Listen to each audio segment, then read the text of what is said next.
In educating people about diabetes, one particular model that's important is the health belief model. And this particular model of diabetes education involves 4 different components. The first component is perceived benefits.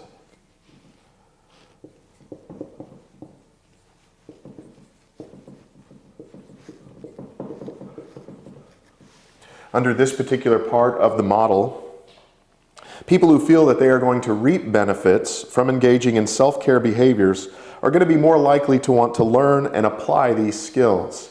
So part of educating them is to get them to see, or at least perceive or believe, that there are benefits involved to them personally in learning what to do in order to care for themselves and to apply these skills. Next, under the health belief model, are perceived costs.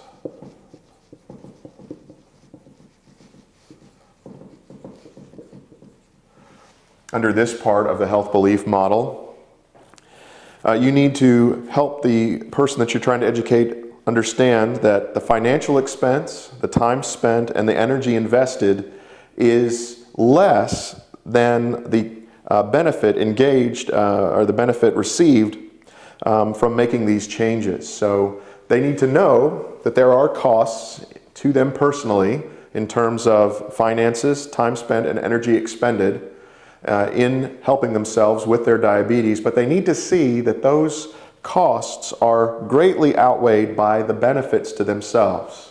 So you can show them the benefits from one, show them that the costs are worth the benefits received, and then next, talk to them about the severity. The severity of the disease and the complications.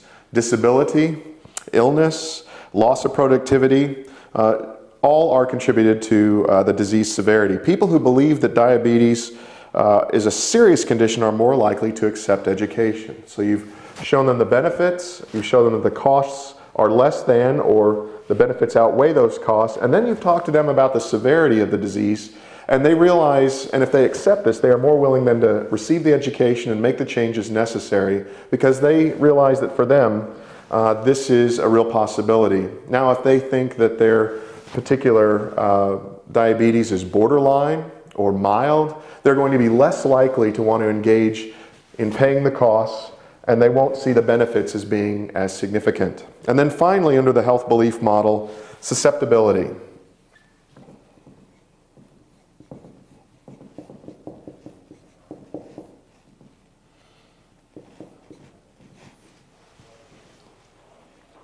Those who perceive that the negative consequences of diabetes can happen to them are more willing to engage in the education.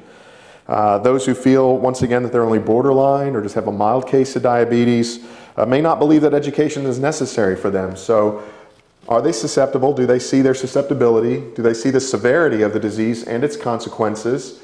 Do they perceive that the benefits far outweigh the costs of the changes necessary? And do they actually know those benefits up front? These 4 things are very important under the health belief model in educating others about diabetes.